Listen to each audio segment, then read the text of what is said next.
Katyol olishdan oldin nimalarga ahamiyat berish kerak? Do'stlar, O'zbekistonda hozir eng trenddagi narsa, ya'ni havo so'yadi, katyol bo'ladi. Katyol bilan katyolning farqi bor, do'stlar. Bu bilan biz boshqalar katyolni yomonlaganimiz yo'q, lekin akalarimiz 1 yil katyolimizni hamma yo'g'iga garantiya berishyapti.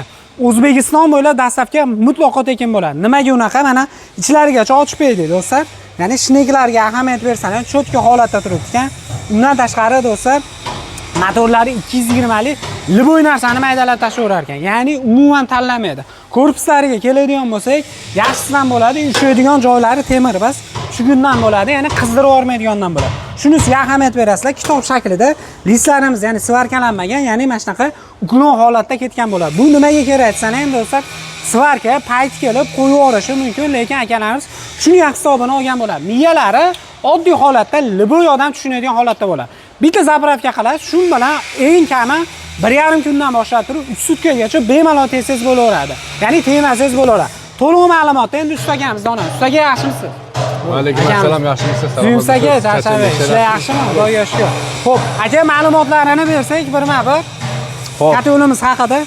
Assalomu alaykum, foydamizda hurmatli obunachilar, yaxshimisizlar, salomatmisizlar? Xo'p, bir vositadan ma'lumotini beramiz, ko'pchilik tushunish vosiligi uchun. Hozir katyol ishlab chiqarayotgan odamlar juda ham ko'p, har xil firmalar ko'p.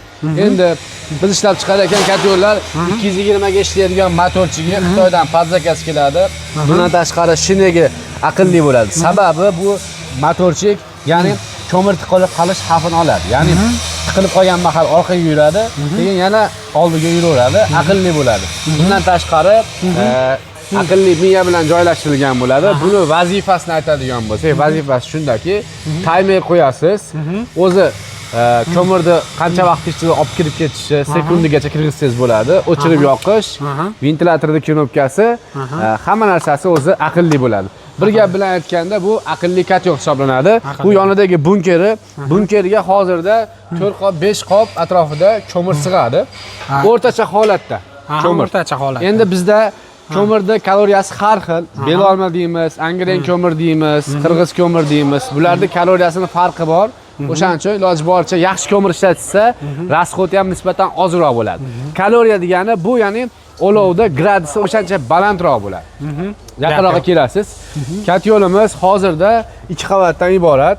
Ichki qavati 4 listdan iborat. Xudo xolasa 4 list bemalol chiqarib beradi. Bundan tashqari bu kasetali varianti bo'ladi. Ko'rib turganingizdek, bularda ichida suv yuradi. Mana 1 qator, 2 qator, 3 qator, 4, 5 qator bo'ladi. 5 qator. Hammasida suv yuradi. Hammasida suv yuradi, xudo xolasa. 6 qator kasetasi bor. 6 qatori bor. 100 kvadratdan boshlab 5000 kvadratgacha bo'lgan katyollarni ishlab chiqarib beryapmiz. Mana ko'rib turganingizdek, hozirda Nalichida 2000 taga yaqin katyol mavjud. Katyollarimizda patentlari bor. Bu degani shartnoma asosida, shot spravka, litsenziya hamma orqali olsalar bo'ladi. Davlat tashkilotlariga ham olsalar bo'ladi. Pulini pritseliya qilishga ham imkoniyati bor. Katyollar yaxshi, xudo xolasa. Endi hozir sezon endi boshlanadi, xudo xolasa. Katyollarimizni 10 yildan beri ishlab chiqaramiz. Hozirda patent olganimizga 4 yil atrofida bo'ldi aka. Katyollar yaxshi, sifatdan o'tgan. Patent degani bu O'zbekiston standartidan o'tadi. Hamma yoq tekshiruvlar bo'lgan. Patent olish juda qiyin. 100 ming dollar atrofida bo'ladi. Siz davlat tashkilotiga olib borasiz. Bu katyolni bittasini olib borib, bu katyolni ishlatib berishingiz kerak. Masalan, davlat standarti bo'yicha buni necha barda sinadi? Bar degani suvni bosimi. Suvni bosimida har bittasini sinab chiqish kerak bo'ladi. Ya'ni suv qo'yib yubormaydimi? O'zi aslida 3 barda, uyda sistemasida 3 barda suv aylanadi. Lekin biz buni 6 barda sinaymiz aka. 6 barda sinadi. 6 barda sinaladi. Xudo xolasa, katyol zo'r, garantiya bor. Bizda haligi nima deydi? O'rtacha narsa chiqmaydi. Hammasiga javob beramiz, xudo xolasa. Bu dangasalar katyoli bo'ladi. Ya'ni ko'mirni chop qo'yganingizdan keyin 3 kun, 4 kun umuman katyoldan xabar olmaysiz. Gap yo'q. Bo'ldi shu.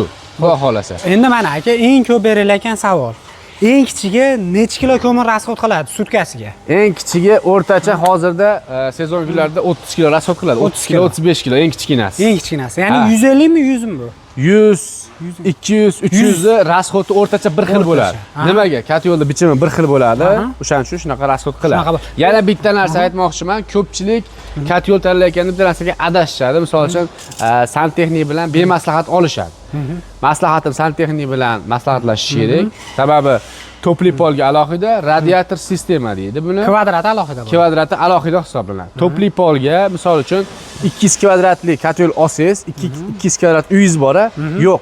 300 li olishingiz kerak bo'ladi. Ha, radiator bo'ladigan bo'lsa, uyingizda 200 kvadratmi? 200 kvadrat radiatorga olsangiz bo'ladi. Ha, demak topli polga двойной расход. Hisob-kitob boshqacha двойной bo'ladi, расход o'shaning uchun. Lekin topli polda ham nimasi afzalligi juda ham kuchli bo'ladi. Yaxshi, xudo xolasa. Endi do'stlar, bu maslahatimiz videoda boshida aytdik, kotel olishdan nimaga ahamiyat berish kerak. Do'stlar, birinchi o'rinda uyingiz isitish, ya'ni bitta kotelni o'ziga bog'liq emas. Uyingizni utiblikda santexnik zo'r ustanovka qilgani, keyin kotelga, ya'ni uchalasi bir-biriga bog'liq. Qarang, bitta narsa ko'rsataman sizga. Ko'pchilik aytadi, bizni kompleksni mana qanday tozalaydigan o'zini nimasi ham bor. Qarang. Ko'pchilik kotel ishlatadi, 15 kun, 1 oylab kotel ichini tozalashmaydi. Bu cho'mir yongandan keyin bunda ugar bo'ladi, ya'ni chang deymiz, nagar deymiz. Nagar bo'lgandan keyin bu joylar qalinlashib ketadi. O'shanda buni olib, mana qanday mana bitta yurg'izib tozalab turadigan bo'lsa, temirni o'ziga olov tegizib, tezroq isiydi, tezroq effekti beradi. Ha, ya'ni kirni o'zini qizdirib olmaydi. Bu tozalab turiladigan bo'lsa, 15 kunda, 20 kunda tozalab turadigan bo'lsa, hech qancha 5 minut, 10 minut vaqt ketadi. Bo'ldi. Shu bilan masalasi hal bo'ladi, xudo xolasa. Aka, to'g'ri gapni aytadigan bo'lsak, hozir kotel qo'yib olish kerak. Eng zo'r varianti gaz yo'q joylar uchun. O'zbekistonda eng zo'ri. Eng zo'ri kotel. Toshkentda bilmadim, lekin vohada, vodiyda kotel qo'yish shart. Sababi gaz hamma joyda ham yo'q. Ko'mir hamma joyda topiladi. Radiatorni ulab qo'yasiz, bo'ldi. To'g'ri. Endi narxi sal qimmat bo'lishi mumkin, lekin o'shanga javob beradi bu. 10 yil ishlatasiz, eng kamida 10 yil ishlatasiz. Bo'lmasa buni listi aka to'rli. Ha, горячий list. Горячий list. Ha, bu garelkasi keladigan bo'lsa, garelkasi 8 li bo'ladi. 8 li. Bu yana olov yonadigan joyi listi 8 li bo'ladi. Mana bu tomonga keling, listlarimizni ko'ring mana. Gap yo'q. Listlarimiz bu listlar zavoddan keladi. Mana bu listlar zavoddan keladi. Ko'rib turibsizmi? Zavoddan keladi. Gap yo'q. Hech qanaqa olib sotardan qilinmaydi. Ishxona juda ham katta. Ishxonaning o'zida 25 tadan ko'p xodim ishlaydi. Bu degani 25 tadan oshiq oilani ro'zg'orini qimlashga sabab bo'lyapti, xudo xolasa. Endi Alloh sabab chiqgan. Mana kotellar hammasi bityapti, xudo xolasa. Bemalol aloqa chiqsin. Narxini aytib o'tib ketamiz. Narxi 100 kvadratligi $1000 dan boshlanadi. 200 kvadratligi 1100. 150 li eng ko'p beriladi. Ha, hozir 100, 150, 200 normalniy. Katta oilalarga o'rtacha 200, 300 li ketyapti. Xudo xolasa, dastlabki bepul. Dastlabki vodiy bo'ylab bepul. Toshkent shahriga sal kelishilgan holatda bo'ladi. O'zbekiston bo'yicha bor, kelishilgan holatda. Kelishilgan holatda. Qo'shni Qirg'iziston, Tojikiston davlatlariga ham dastlabki qilib jo'natyapmiz. Muammo yo'q. Biz kotel ishlab chiqarishni endi boshlaganimiz yo'q. Xudo xolasa sinovdan o'tgan. Bemalol mana ko'rsating. Kotel juda ham serob mana. Yoz kelgandan beri shu sezonga tayyorgarlik ko'rilyapti. Aloqa chiqaversin obunachilar. Xudo xolasa. Kelib ko'ra olaman, masalan, Farg'ona viloyat Buvaydada, ya'ni Buvayda Titanda turibmiz.